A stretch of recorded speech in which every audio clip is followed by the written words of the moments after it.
Salut à tous, c'est Gandalf l'Airbaf. Aujourd'hui, je vais vous montrer comment réaliser un piège qui convient pour tout type de mammifères que l'on peut rencontrer dans nos forêts, voire même certains oiseaux.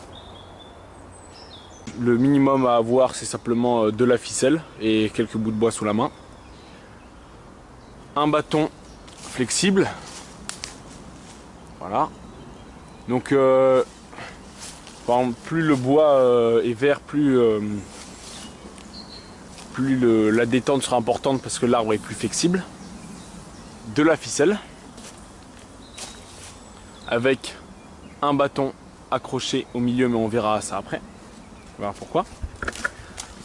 En bas de la perche flexible, le système, on a juste besoin de prendre une autre branche très souple que l'on plante ici et ici, de manière à avoir à peu près une vingtaine de centimètres.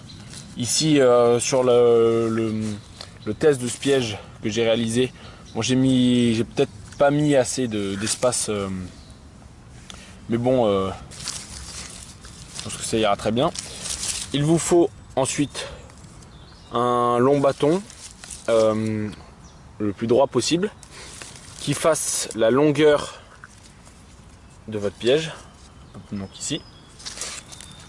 Et enfin quelques autres bouts de bois pour réaliser le plateau. Donc on va voir comment actionner ce système. Vous prenez votre perche flexible, voilà.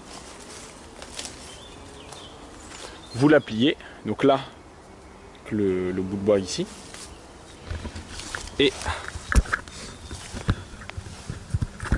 il va falloir faire comme d'habitude, venir passer ce bout de bois ici.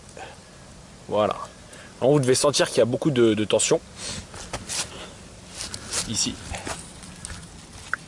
À quoi sert le deuxième fil? C'est tout simplement le collet que j'ai préalablement installé.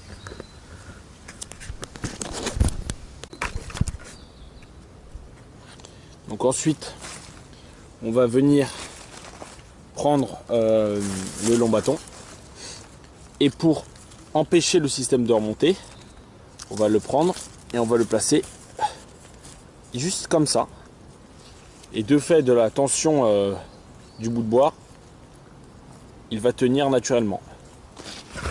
Je regarde de plus près, là on a notre bâton.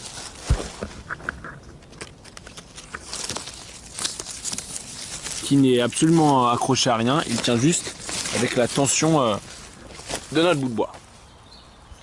Ensuite, il ne reste plus qu'à installer le plateau déclencheur. Donc le plateau, ça peut être simplement des bouts de bois qu'on met parallèlement.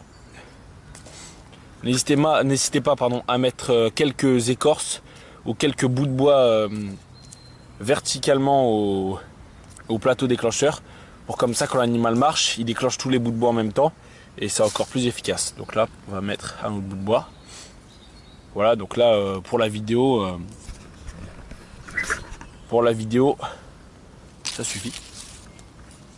Donc après, il ne reste plus qu'à installer le collet. Donc le collet, qu'est-ce que c'est? C'est tout simplement un fil. On fait une boucle au bout de ce fil et on refait passer le fil dedans. Et ça fait un nœud coulant. C'est aussi simple que ça. On l'accroche au petit bâton ici. On vient le mettre sur le plateau déclencheur, comme ça. Hop. Et voilà. Donc là, vous devinez bien que quand l'animal va venir marcher, il va appuyer. Là, j'appuie pas, mais il va venir appuyer sur le plateau déclencheur. Alors, si vous mettez une grande écorce, c'est encore mieux, parce que disons que le plateau est homogène. Mais imaginons que là, il appuie, hop, il est tout de suite pris au piège. Et donc, d'où l'importance d'avoir une perche bien flexible. Donc, voici le piège un peu camouflé. Donc, comme je le dis, c'est vidéo, par exemple le piège que j'ai fait ici, c'est uniquement pour vous montrer comment le faire. Bien sûr, je ne les laisse pas après ma vidéo. Et donc là, vous n'hésitez pas à faire un piège, disons un plateau plus grand avec un collet plus grand pour tout dépend de ce que vous voulez capturer. Par exemple, bon ici j'ai fait un système moi assez vite pour vous montrer le déclenchement, mais après à vous de le peaufiner comme vous le souhaitez et surtout tester votre piège après l'avoir fait, parce que très souvent ça arrive qu'il y a un petit truc qui marche pas, qui se déclenche pas bien, c'est assez fréquent, donc toujours le tester. Là, imaginons que c'est un animal, il va venir marcher sur le plateau déclencheur et il est pris au piège. Donc voilà, j'espère que cette vidéo vous aura plu. Bien sûr, n'hésitez pas à aimer, à poser des questions si vous en avez et à vous abonner.